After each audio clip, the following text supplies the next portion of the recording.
has been rightly called the sinews of peace and the backbone of war. Behind the guns and tanks and ships and planes are the blast furnaces and open hearths, the electric furnaces and blooming mills. Tending these giant furnaces have always stood a breed of men apart, giants in the land, those men of steel.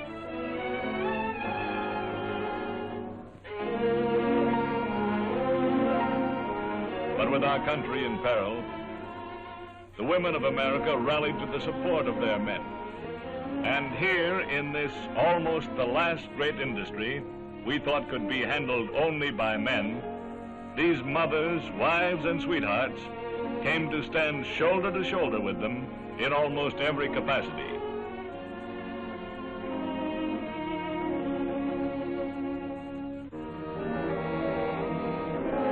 These marvelous women of America, these women of steel. Of course, we had long since accepted their aptitude in fabrication, the swift, sure dexterity of their fingers, as in the stainless steel rib assembly, their adaptability to small tools, even the hand-welding electrodes.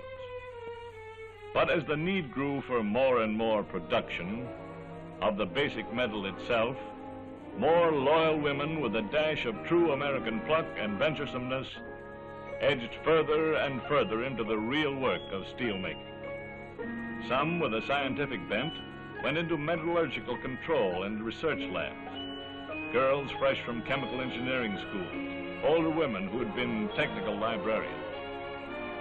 Out of the Met Lab, trained observers keep a watchful eye on the various operations. Emmylou Spillane, a college girl, now makes pin tests of the steel as it comes from the furnaces. Isn't this pretty hot for you, Miss Spillane?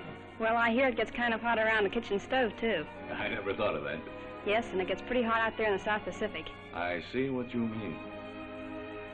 Tab girls were needed at the soaking pit, so Judy Magella replaced a man at the scale board. Alongside of the world's largest hot strip mill turning out steel plate for ships, the labor gang is now made up of women.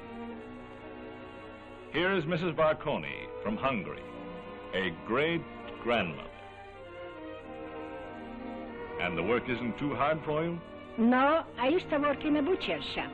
I like this better. It's more excitement. It is that, all right. Yes, women make good inspectors. Here is one applying the Magnaflux test to steel for airplane motors.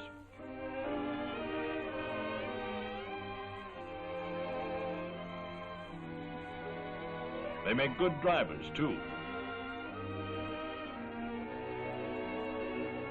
American girls raised to drive the family car find it no trick at all to handle trucks and tractors. Edith Stoner's husband is in Alaska. She took this job for the duration.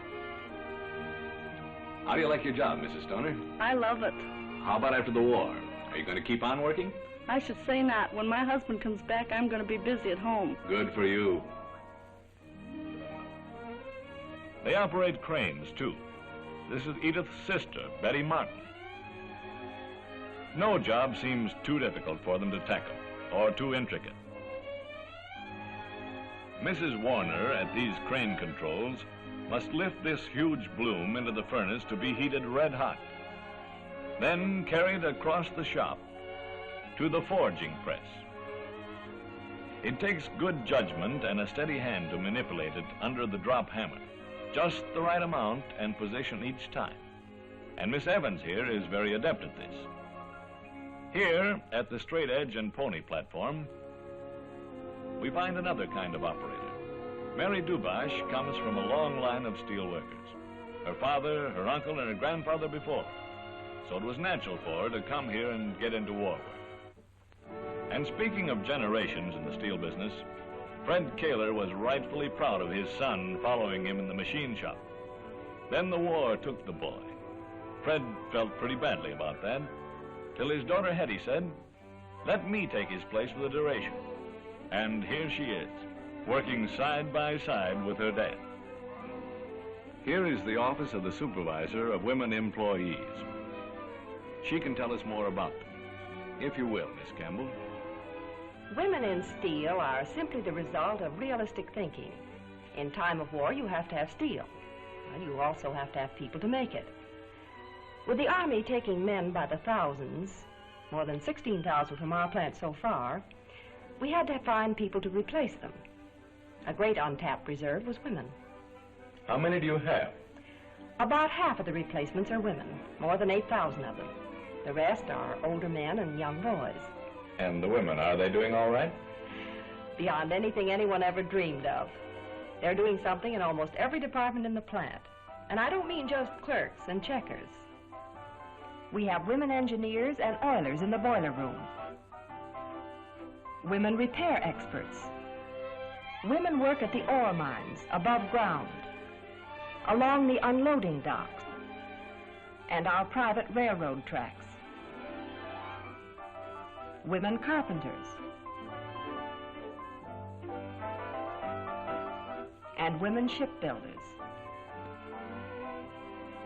And women load and unload our freight cars. We have girls in charge of our tool cribs, and that takes the knowing of a lot of tools to do that. Many of our girls have never worked before, outside their own homes. I've seen the share the ride cars picking them up. We have the wives of college professors, club women, home girls who are doing it as their patriotic duty. And they all average more than 10% in war bonds. Of course, we've made the plants attractive for them. The women have their own lockers and wash-up rooms. They come out from work looking like business girls on vacation, really. These girls are thimblers on the tank tread line. One had her own beauty parlor. The other was formerly a cigarette girl in a nightclub. Some of them are like Mrs. Verneda Talon, who used to run a radio and music store. And Lee Dunning, who now welds on landing barges. Lee, what did you used to do? Believe it or not, I was a baby nurse. Well, quite a change to this. Yeah, but the hours are much shorter. What do you do with your spare time now? Recently, I've been interested in the Red Cross Blood Bank. I'm signed up for my 5th contribution. And what about after this war, Lee?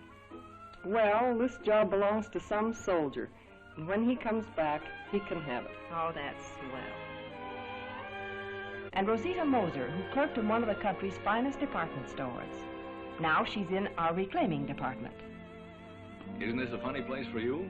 Not if it helps win the war. But after clerking in the fashionable store... I like it here, and it saves my clothes. Yes, I suppose it would. Did you ever try pleasing a bunch of women shoppers all day?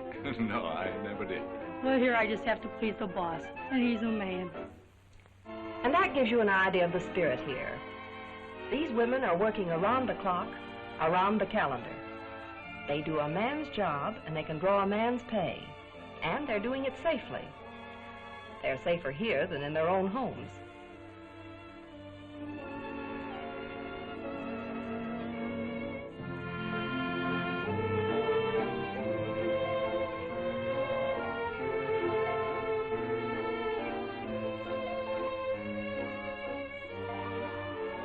All America salutes its women of steel.